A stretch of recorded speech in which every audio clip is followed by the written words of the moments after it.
Leading today's discussion with Lis Smith is local leader Will Rollins. Will graduated from Dartmouth and Columbia Law School before working as a federal prosecutor focusing on counterterrorism and counterintelligence cases in Southern California, and recently ran for Congress to serve our state's 41st district. Lis Smith is a veteran of 20 political campaigns. She has extensive experience in public affairs, media relations, and crisis communications at the local, state, and national levels. She most recently worked as a senior advisor in communications to presidential candidate Pete Buttigieg. As one of his first staffers, she oversaw the campaign's communications operation, messaging, and debate prep. Politico described her as the hard-charging New York operative who helped turn an obscure Indiana mayor into a national name.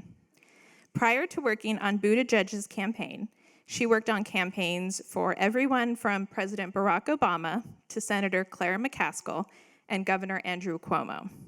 She has served as an on-air commentator for MSNBC, CNN, Fox News, and CBS, and has had opinion pieces published in the New York Times and Vanity Fair. Any Given Tuesday, A Political Love Story is her first book. Please help me welcome to the stage Will Rollins and Lis Smith.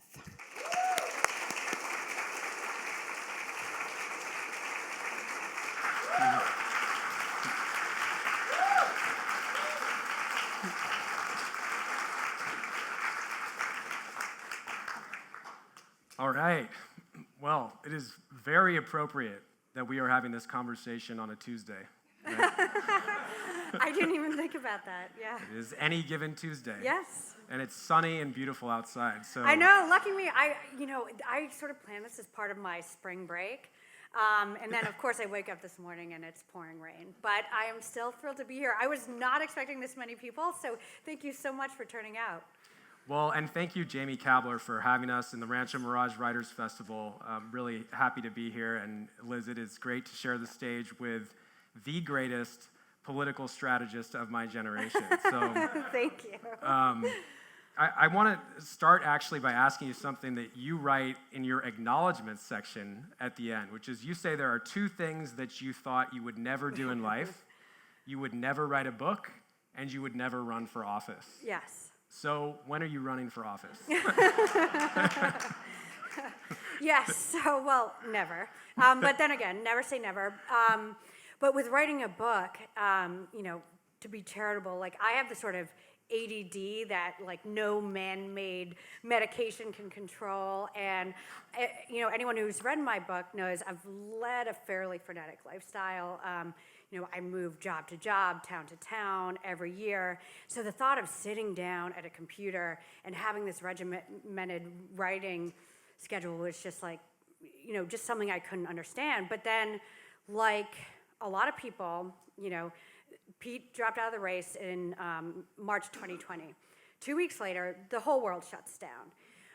And I was approached about writing a book, and I was like, oh, no way. But, after a week of sitting on my couch, I tried to take up knitting, and that lasted for approximately 10 seconds, because I don't know if anyone has tried to knit with two cats in the house.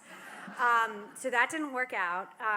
But like everyone else, I am watching the news every day, and I'm watching Donald Trump's briefings, Anthony Fauci's briefings, Andrew Cuomo's briefings. I'm getting calls from all my friends asking me what is going on. And it was really one of those moments when you realize politics touches all of us, touches everything in our lives, whether we like it or not. And with all the people calling me, I got to realize, like, I had a story to tell, and that there's so much work that needs to be done by people like me to demysticize the political process, to make it more accessible for people so they understand what the incentives are, what the good, the bad, the ugly is. And so that's what I set out to do with this book, is to really explain politics, and not to do one of those self-sanitized, self-glorifying books where you're the hero in every room. You're, Jared Kushner, and you single-handedly solved Israel-Palestine. And I knew that it wouldn't be credible, one, if I did that, but you'd be missing out on, the truth. And so I decided, if I'm going to torch other people, I'm going to take a blowtorch to myself as well. And I tried to be very candid about my victories in life and also, sort of the lower points in both my personal and professional life. You talk about being a woman in politics for 20 years, and I've heard you say before that you hope that this book is a message to young women who want to get into politics. So what do you think that our system can do to help encourage young women to get into politics and to have the kind of success that you have had? Right. Well, that was one of the factors that went into writing this is, there have been great sort of behind-the-scenes books by male political operatives, male politicians. A couple books that really inspired me when I was writing this were David Axelrod's book, Believer, and George Stephanopoulos' book, All Too Human, especially that one. It was great, about his time at the Clinton White House. But there wasn't one that told the story of being like a woman behind the scenes.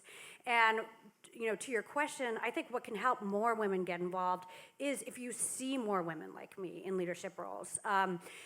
When I was growing up, there weren't a lot of women in campaign leadership like there is now. There are more now. We have a lot of work to be done. And one thing I talk about a lot is I loved the documentary, The War Room, when I was growing up. It's one of the reasons why I got involved in politics.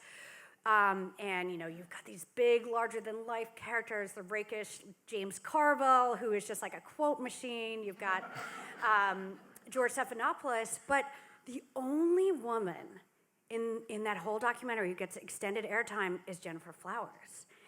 And that's not how it should be.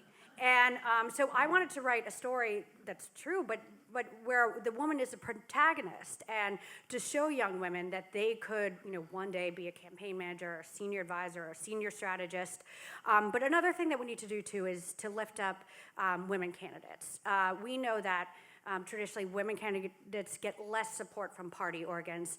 They have a harder time asking for money. They're less likely to have the sort of professional contacts that you need to raise money. And so in the Democratic Party, because we like to put ourselves forward as a party of women, is that we need to lift up women candidates and put our money where our mouth is, make sure that we're supporting women talent, people like me behind the scenes, but also supporting women candidates. You mentioned The War Room, Yeah. a documentary that came out in 1992 Yeah. and piqued, or 1993, I think, just after maybe the election, piqued your interest in politics. Can you talk a little bit about how that documentary influenced your own path into politics? Yeah, so, I know it's completely normal for a 8-9-year-old to get obsessed with a documentary about behind the scenes of politics and decide then to base the rest of their life trajectory on that. But that really is sort of what happened with me. And I think what drew me to it was, again, a lot of what you saw in politics was like the stuff that politicians wanted you to see. It was their ads, or it was highly produced television interviews or town halls or whatever it was. But the War Room sort of took you behind the scenes. The politicians weren't the focus of it. It was the characters like James Carville. It was people like George Stephanopoulos. And you got to see how a campaign worked. And you got to see these people just going out and like dropping everything in their life to fight for this candidate that they believed in. And I thought it showed, yes, a lot of the tactics, the brass knuckles part, right, where you're figuring out, are we allowed to cuss here, or you're figuring out like sort of how to rat fuck your opponents, and sort of deal with the attacks that are coming your way. But you realize, like, it's not just all a game, right? Your heart and soul goes into these campaigns, and it goes into them for a reason. Campaigns matter. They're not just a game. It's not just about winning. It's about helping elect people you believe in, because you know that they're the ones who are most likely to change people's lives for the better. And so that sort of balance, I think, of being in this fun, competitive atmosphere, but also in a business that was so high stakes and matters so much for people's lives, the second I saw that, I just knew this was the life for me.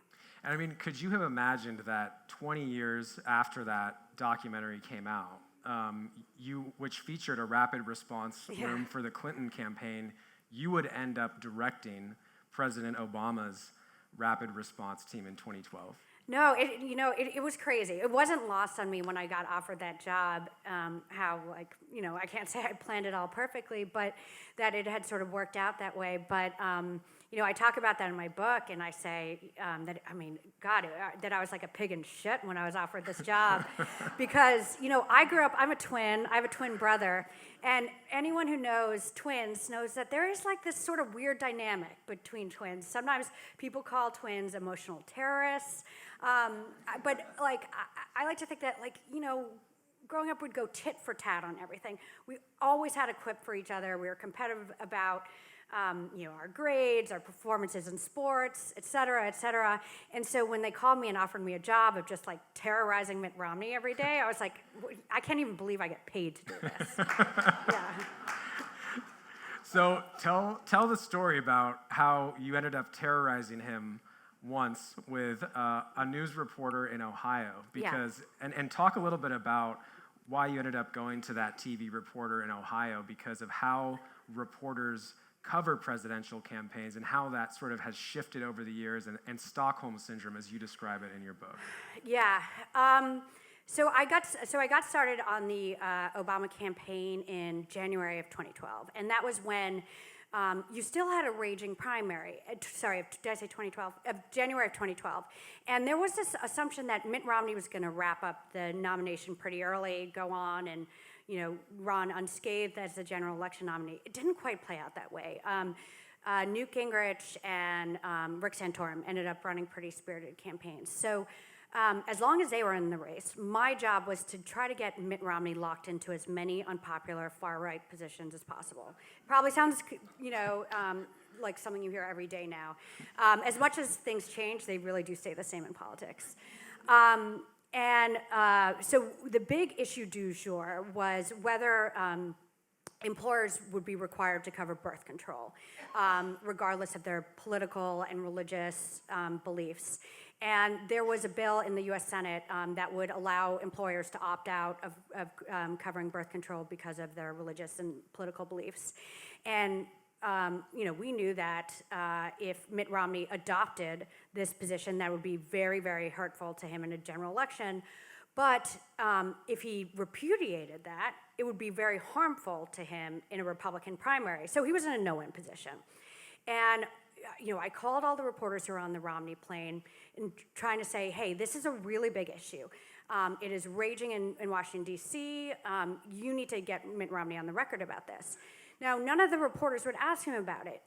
And that's where this sort of Stockholm syndrome thing comes in. And that is that a lot of people who only have sort of glancing knowledge of how this works might not be aware of this, but the way that big news organizations, whether it's TV networks or big newspapers like New York Times, Washington Post, Associated Press, the way that they cover presidential campaigns is that they have very, very young reporters. They're called campaign embeds, and they fly around with the candidates. And whether they rise or fall and whether they get access or not largely depends on their relationship with the candidates and with their staff.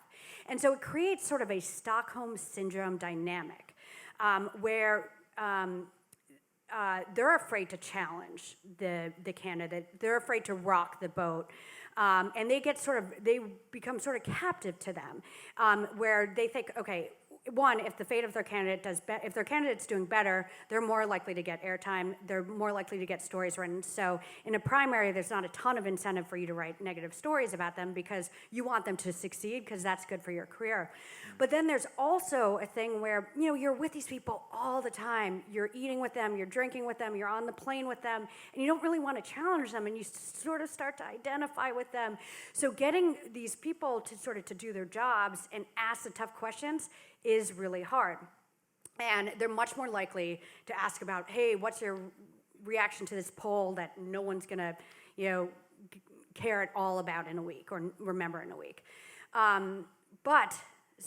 So I got my first big break on the Obama campaign when I'm checking Twitter and I see this Ohio reporter, Jim Heath, at ONN. It's like this regional cable network, not a lot of viewers. He tweets, just scored a last-minute sit-down with Mitt Romney. Any questions you want? I'm like, oh my God. So I pick up the phone, I start calling him, I'm emailing him, I'm texting him. Finally I get him and I'm on the phone with him. I'm like, check your email. I just sent you this stuff. It's really, really good. And he's like, okay, I'm about to sit down with him. I'll take a look.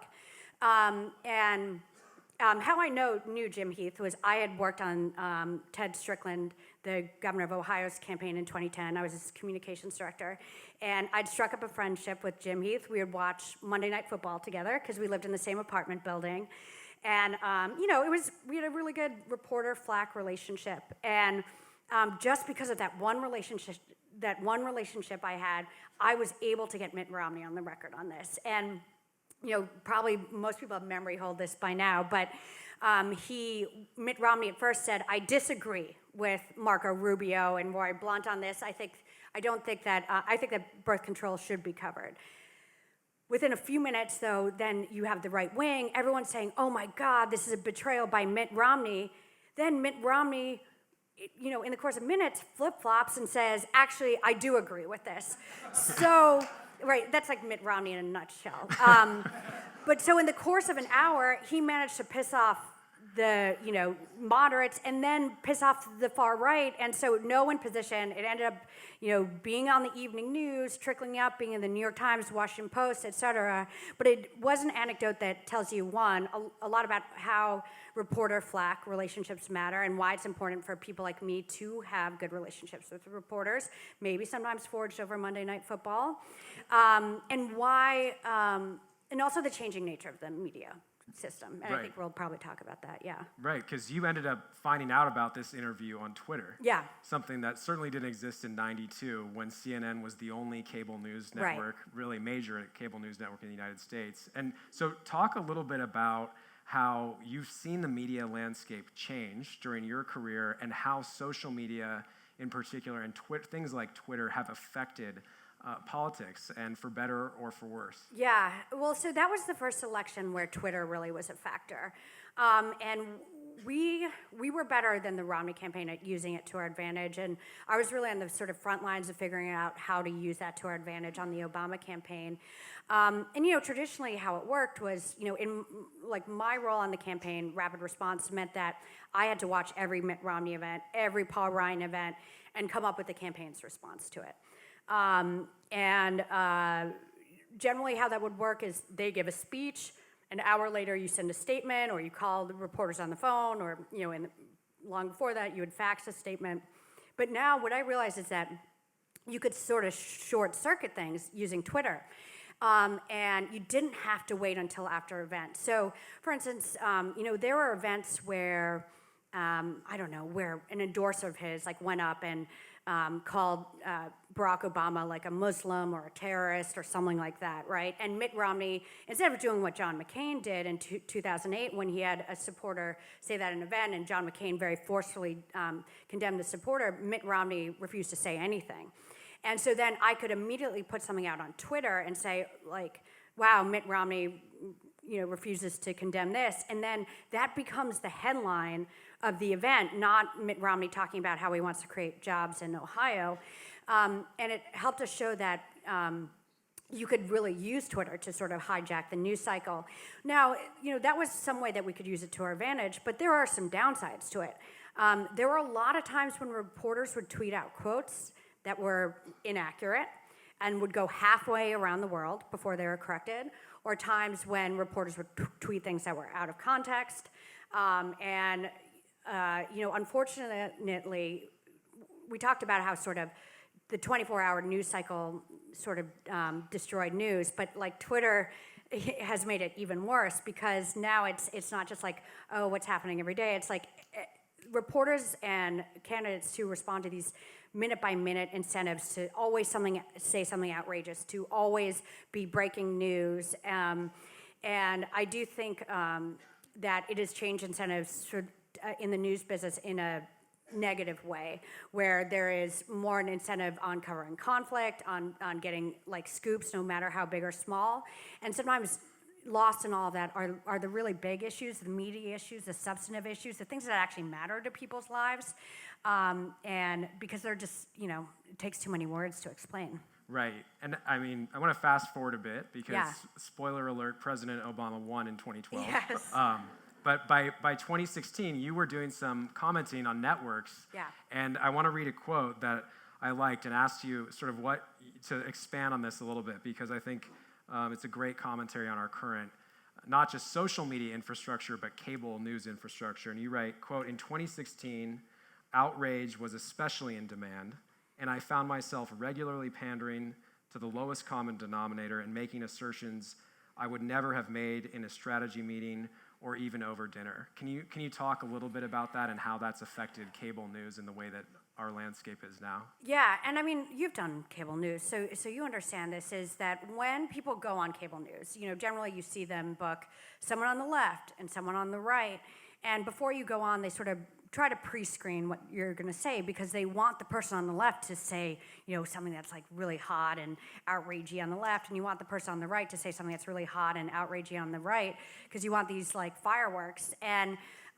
so it ends up, there's a sort of a performance aspect to cable news, and I think that some of that stuff there's a performance aspect to it, but that a lot of this has, and I think it's a bigger problem in cable news in general, where different outlets really cater to their audiences in a way that they're telling them what they want to hear, not what they need to hear.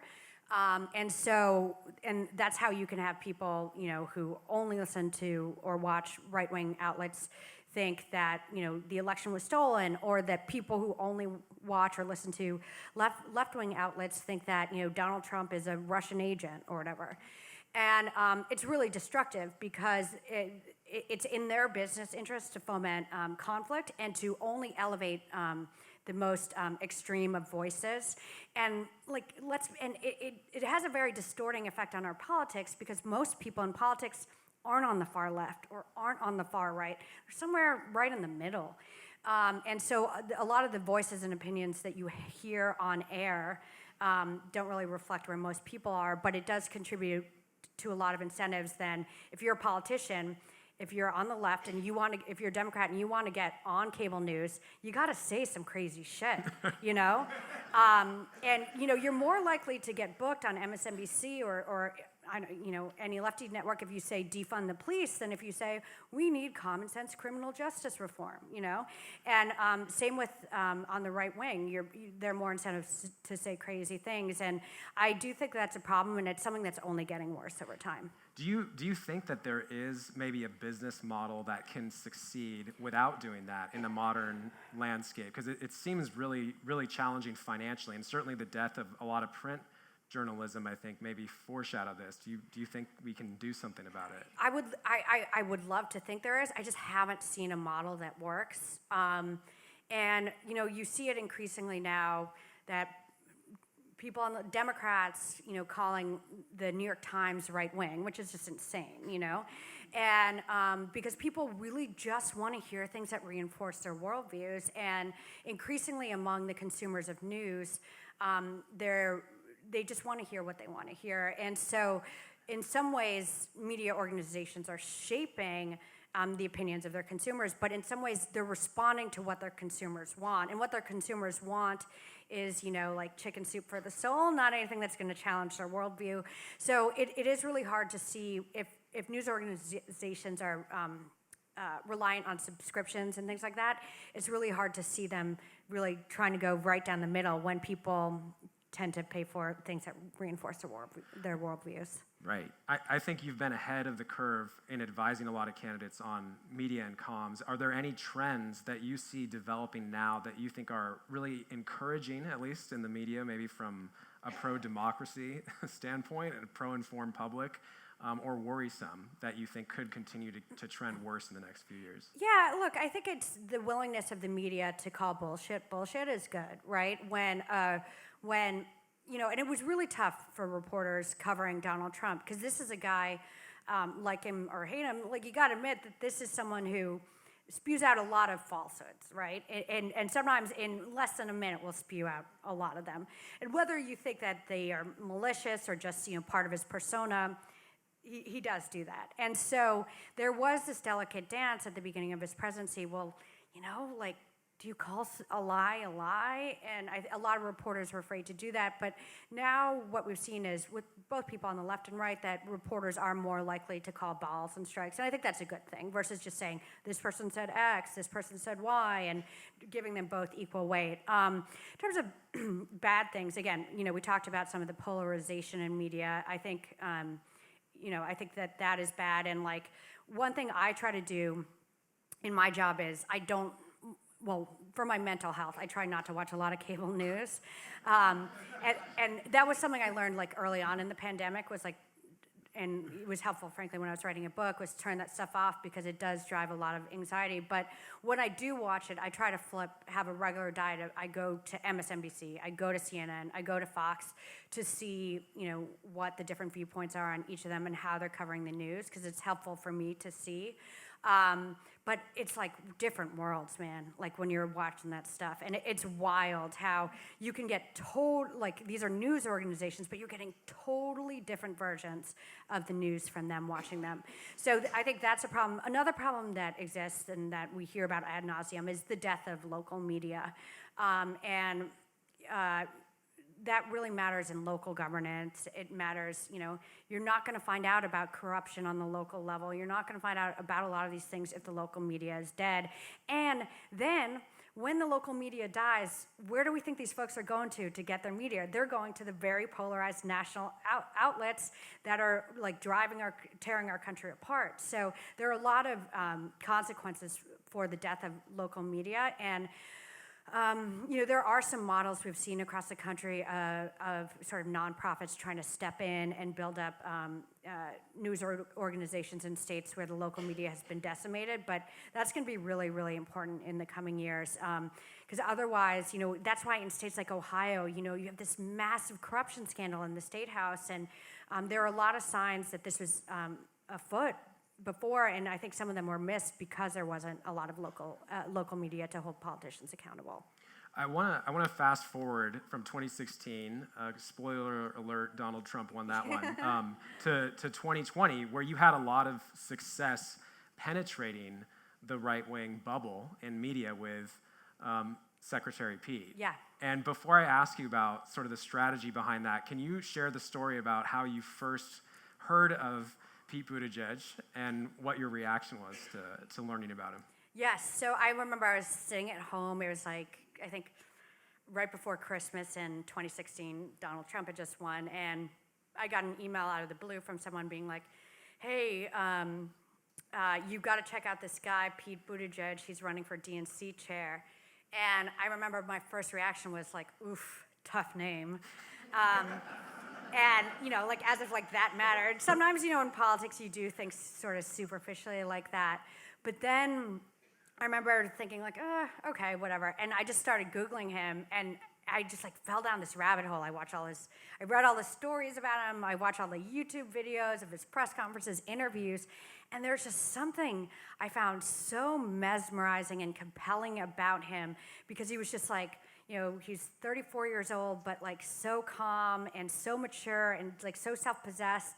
And I was like, where has this guy been my entire life? And so, it goes to show that maybe sometimes your, first instinct isn't the right one, but obviously it ended up being a pretty fruitful relationship. Well, and you did your homework before you agreed to work with him because you wanted to get a read on, quote, his douche factor.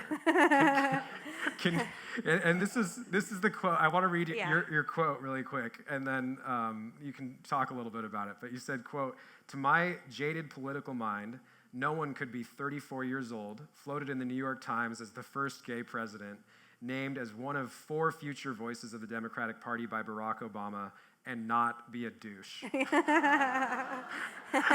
How did he convince you otherwise in that first call? Yeah, I know, right? Well, just like, because when you see that resume, it had strong vibes of, that kid in class who's always like, me, runs for student body president, wins. And so I was afraid that there are going to be strong like vibes like that. But no, it was just the opposite.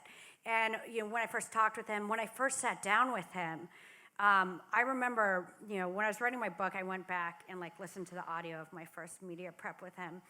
And like at some point in the audio, when doing media prep, you can like sort of hear me giggle. Like, and I'm not like a big giggler, but it was like because I was like just like shocked, like who is this guy? He's running for DNC chair. Why did he just like change my mind on like, I don't know, the Middle East or something like that?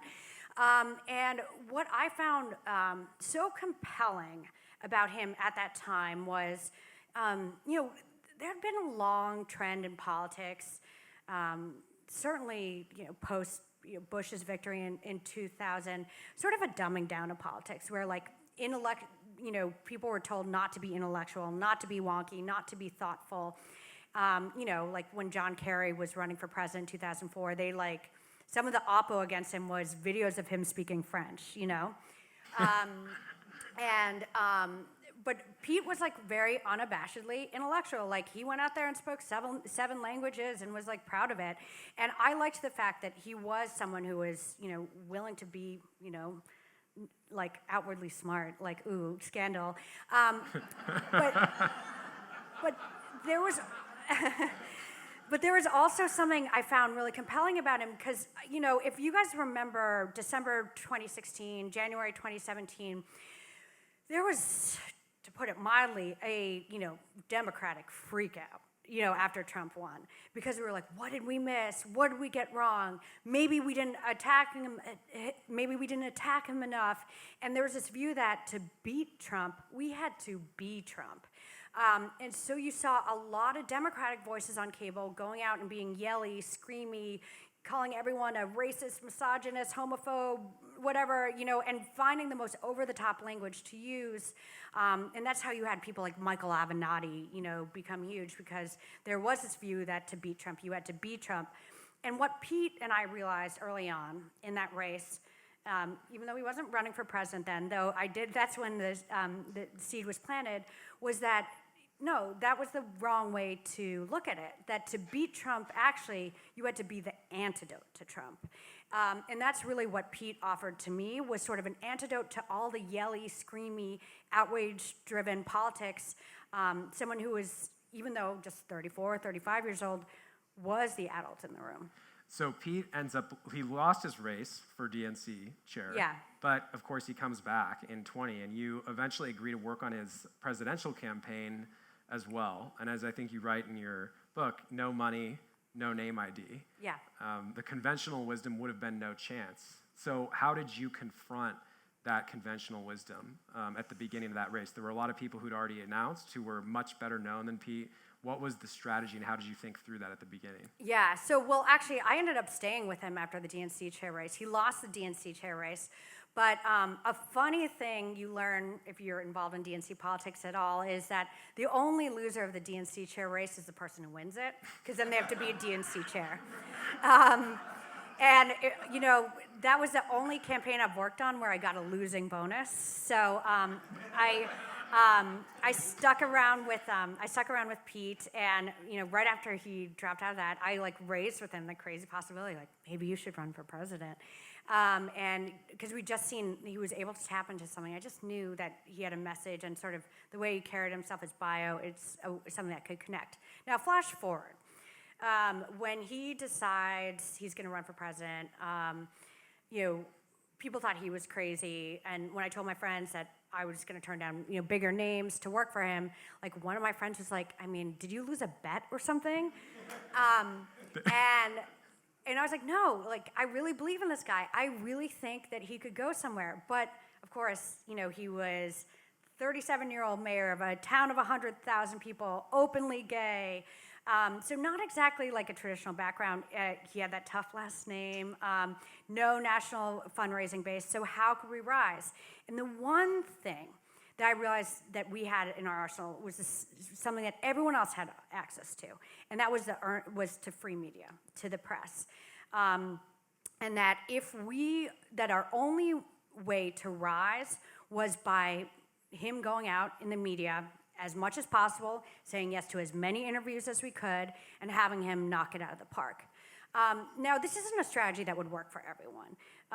This is not a strategy, that would work, for Joe Biden, for instance. You don't want to throw him on TMZ or Barstool Media or, the Breakfast Club or whatever it is. You don't want to put him in the mosh pit with 100 reporters around him. He's just not that type of person.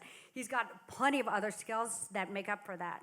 But it was something that was sort of, and this pains me a little bit, but I do have to give a little bit of credit to Donald Trump, because it was something I learned from watching the 2016 campaign, which is you saw him go out and just basically do every interview that came his way. And I'm not saying that he would knock them all out of the park. I mean, sometimes he would just absolutely bomb in them. He did this Washington Post Ed Board meeting where talked about the size of his hands like 35 times in it, just defending it. And if you go back and read the transcript, it is incredible. But why did none of these things stick? Why did none of these things stick? It's because every day he was going out and flooding the zone with a new interviewer, some new outrage, or some new completely abhorrent thing, so that none of the gaffes could really stick, and he just kept the news cycle rolling, and so nothing negative really stuck about him. But two, it also blotted out the sun for everyone else, because everyone was just covering the Donald Trump show.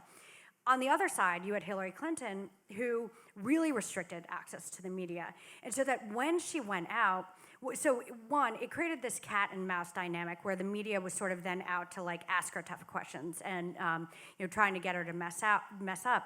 But two, it created this dynamic that when she did mess up, if she did have a gaffe, because she wasn't filling the news cycle with anything else for weeks afterwards, it meant that the gaffe could really sink in. And a really bad answer about her emails or whatever it was could really take hold with the American voters. So we wanted to emulate Donald Trump's strategy, but obviously with a very different messenger and very different messages. And so I tried to make it so that no matter where you went or what you listened to, you were going to hear from Pete Buttigieg. And so yes, we did have him talk to the traditional news outlets, but as I mentioned as well, I had him on sports outlets. I had him on, talking to gossip outlets like TMZ, to fashion outlets like Vogue. And when you think about Pete Buttigieg, sports, celebrity, fashion are not the first three things that come to mind. I mean, I had him being profiled in Playboy, and he's a scripture quoting gay man, so you wouldn't exactly think that's his natural audience. But that was a great article, by the way. Yeah, it was. Thank you. But what we saw is that if you do work for someone, or if you are someone who has something compelling to say, you're willing to go out there and not just say the usual pablum and talking points that other people do, and if you're willing to engage with the interviewers and say something interesting, that you can really break out in the media. And that was how we had that early success, was not just by putting him on everything, but making sure he was always saying something interesting when he was going out there. And he had some enormous breaks during these phenomenal performances, in particular after a town hall that I think he did on CNN right early. And then he did another amazing town hall on Fox News with Mike Wallace. Chris Wallace, yeah. Or sorry, Chris Wallace, yeah. Can you talk a little bit about the prep that goes into something like that, and how was it so unique to have a candidate capable of hitting it out of the park like that, or was he willing to work harder than you'd seen anybody work before? It was a combination of both. It was both natural skill. I think most people in here have probably seen his interviews, and I mean, he's in the Democratic Party our best person on TV, because he's very, his brain operates like a computer, and to the extent that one time I was getting feedback on a debate, one of his debate performances, and one of the top, Democratic strategists called me and was like, "Liz, you need to get him to pause before he answers, because it's he's answering too fast." And it's just because that's how his brain worked, but generally you try to make people seem smarter than they are, but it's people were telling me to try to make him seem dumber than he was, to make him more relatable. But for instance, for the CNN town hall, we did a ton of prep. And I mean, that was when our campaign was 4 staffers. It was a month and a half after he announced his exploratory committee. And we realized, okay, he's got 1 hour of national TV. This is a make or break moment for him. And we've just got to have a couple viral moments, and what could they be? So we prep, we go through all the issues, we go through all the answers, making sure he knows, the latest with what's going on in domestic and foreign policy, yada, yada, yada. And then the day before the CNN town hall, he did an interview with Anna Marie Cox at South by Southwest. And I heard him start to give this answer about Mike Pence and calling out Mike Pence for being a hypocrite. And how can you call yourself this Christian when you're going out and you're prostrating yourself for this guy who paid hush money to a porn star? And I was light bulb went off. And I pulled him aside afterwards. I was I think that's it. I think that is going to be the viral moment. And And so we sort of workshopped it a little bit. He doesn't like to prepare stuff too much because if you do that, you can really tell, when you're listening to a debate and someone lands a line that sounds like super canned and it just doesn't land right. But he was like, okay, I got it. So he went out, he did that, and he was asked about Mike Pence. He got asked a question by someone in the audience about it. And then Jake Tapper followed up, and he just delivered this just amazing, just like beautiful, like smackdown of Mike Pence, where he's like wraps in like Pence's hypocrisy, Christian hypocrisy. He quotes scripture. It's just got like every beautiful component, right? And he delivers it like in the shucks Mayor Pete way. So it doesn't sound like like he's taking like a blowtorch to Mike Pence's face, which he essentially was. And what was crazy was afterwards, a CNN producer came to the green room and showed us, okay, so there'd been 2 town halls before Pete's and showed us like the engagement online. And it's like this. And then you get to the Mike Pence moment and it's like, boom, up like that. And I remember Pete's in the green room afterwards and we're all like, we're like cheering like it's a Super Bowl, like screaming and I remember just hearing him under his breath being like, Jesus, Oprah just texted me. and like we had been afraid there was this requirement to be on the Democratic debate stage that you had to have 65,000 donors, and we in the first quarter, and we did not think we would get anywhere near that.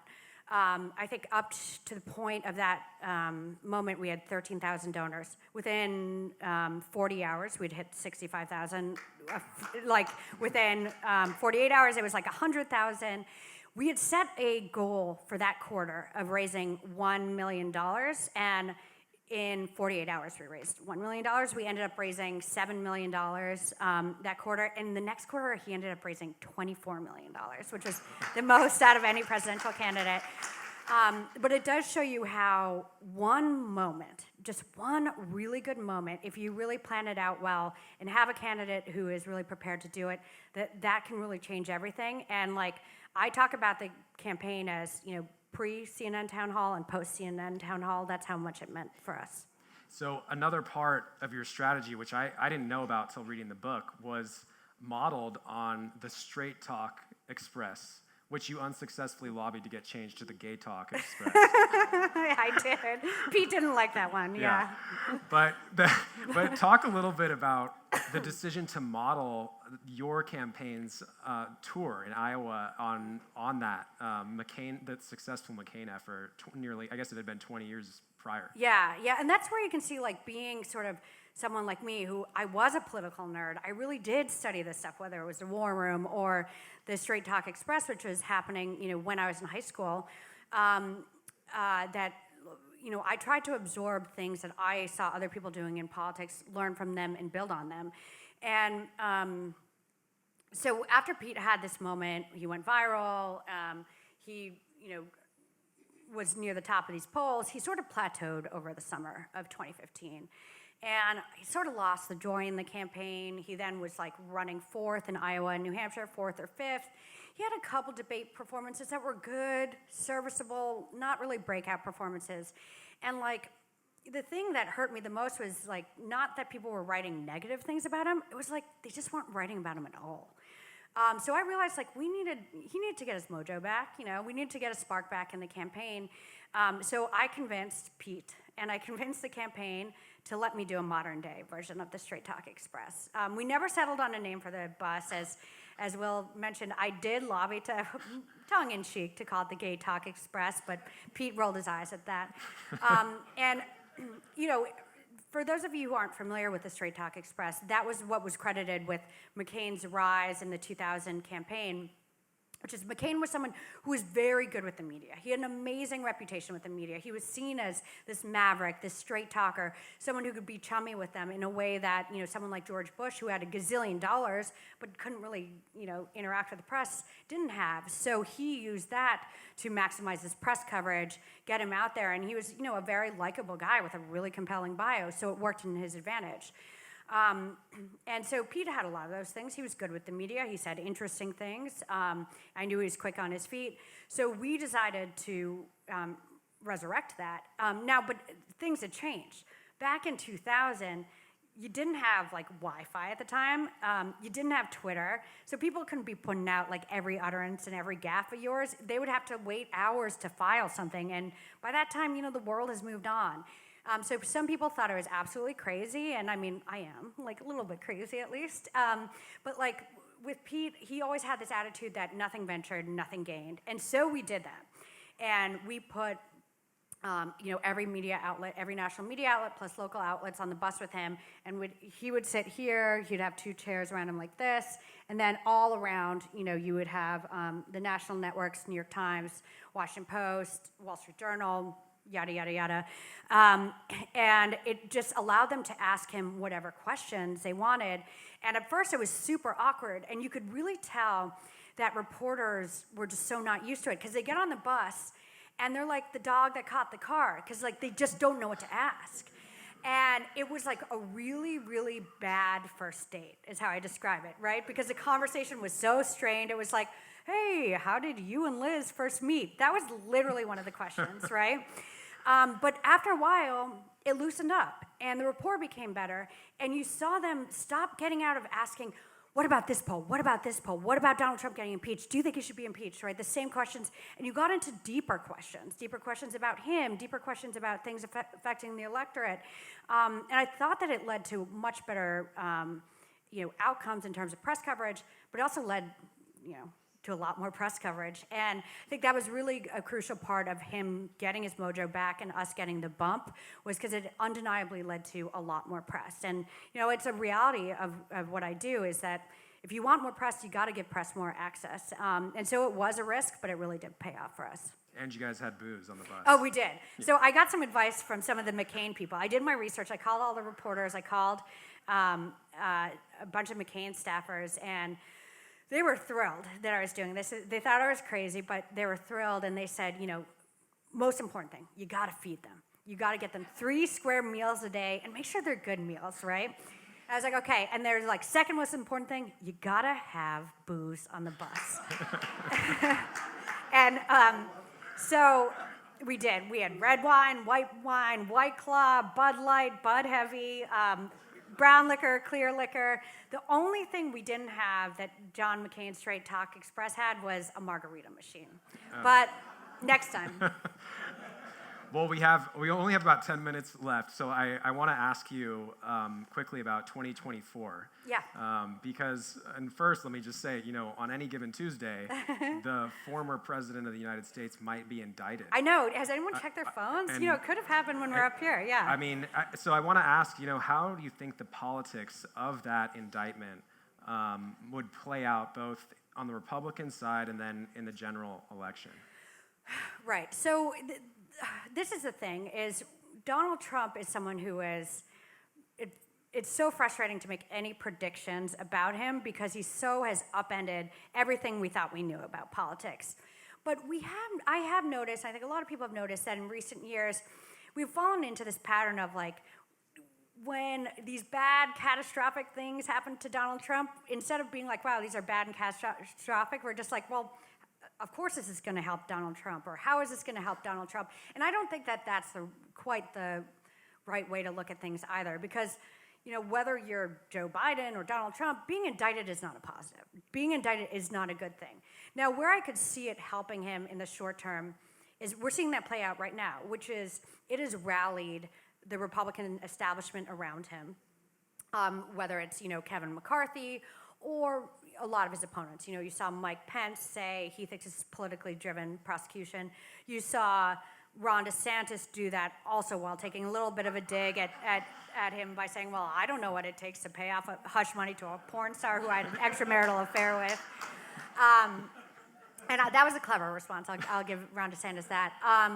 So I think it can have an effect of blotting out the sun. If you were a Republican challenger, you are not going to be getting a lot of press as long as this guy is like really dominating the headlines with this. It also creates an incentive where the establishment and his opponents are sort of going to be forced to rally around him versus criticizing him, and it's going to further harden his very, very dedicated base and maybe energize them. But his base is not enough. His base might be enough to win a Republican primary. And so I think I don't know if this significantly changes his prospects in a Republican primary, but I do think in the long run that it would hurt him in a general election. Where I do think it could hurt him in a primary is that some people who might be on the fence about, I like Donald Trump, but like I'm just sick of it. Too much drama. We need to win the election. Like I don't think it's worth taking a risk on someone who is indicted maybe once, maybe more times than that. But in a general election, I think you're going to see more of the fatigue that people had in 2020 and in 2022 when they sort of punished, Trump-esque candidates at the ballot box. It's just too much drama, too much controversy, too much lawlessness for people, and I don't think that this is an instance of 4D chess. I think that being indicted as a presidential candidate is an unambiguously bad thing, and it's just important for Democrats not to overplay their hand on it or to think that this is somehow a silver bullet. We're going to have to go out there and make this a campaign about the issues and make sure that we are talking not just about Donald Trump, but talking about the things that affect people's day-to-day lives. So in the primary, assuming that he continues to advance through it, and we've seen a little bit of a preview of how he went after DeSantis with some of the comments yesterday, I think it was on Twitter or Truth Social, and you have a quote in your book, the George Bernard Shaw quote, "Don't wrestle with pigs, you get filthy and the pig loves it." Yeah. I mean, how do you approach, if you were advising some of the Republican contenders in the primary, how do you approach those kinds of attacks, and what advice would you give them in dealing with those? Yeah, I mean, look, getting in a war of words with Donald Trump is like, getting in a fight with a chimpanzee with a machine gun. You're just like, you're just not going to win that one, and you have no idea what's coming your way. And so it's really, really tough because he is not a conventional opponent, and he doesn't play by the rules. And so I think sometimes, again, sort of going back to what I was saying about Mayor Pete, now Secretary Pete, is that one of the things I liked about him and that I think was one of the reasons why he got as far as he did was because he was offering something that was sort of an antidote to Trumpism. He was someone who spoke like an adult, who didn't just rely on outrage all the time, and didn't, when Trump would attack him during the campaign, he didn't respond by yelling, screaming, foaming at the mouth. Oftentimes, what he would do would just do a sly brush off and then pivot to talking about something. So, for instance, Donald Trump's first attack on Mayor Pete was calling him Alfred E. Newman. And, Mayor Pete was asked about it, and he was like, honestly, I had to Google that. I think, I guess it's a generational thing. And it was a great response from Pete, and it's like vintage Pete because, in a very subtle way, he took a shot at Donald Trump for like being sort of old and out of touch. But he didn't sink to Donald Trump's level of insults, whatever. But then he just went to talking about something else, and or when Donald Trump was like, well, could you imagine? I'd like to see him negotiating with Xi Jinping. Like Pete's response was, well, I'd like to see him negotiate with Xi Jinping. And so I think what I learned from that, and I know just from hearing from people behind the scenes, was that Donald Trump and the Trump people had a lot of respect for Mayor Pete because he's someone who showed a lot of strength in how he responded. Strength in that he didn't take Trump's bait. And Pete always talked about Trump as it's like playing with a Chinese finger trap. Those things where the more you struggle, the more your fingers get caught. And so you just can't do that. And so I think, the way to deal with him is I thought the way DeSantis dealt with it yesterday was good. He, did the thing about Alvin Bragg, the Manhattan DA, but then got a shot at Trump, but then sort of moved on. And I think with him, if he comes at you, I don't know if you guys saw Trump's posts yesterday on Truth Social, but he managed to accuse Ron DeSantis in one day of being gay while cheating on his wife and having affairs with underage students.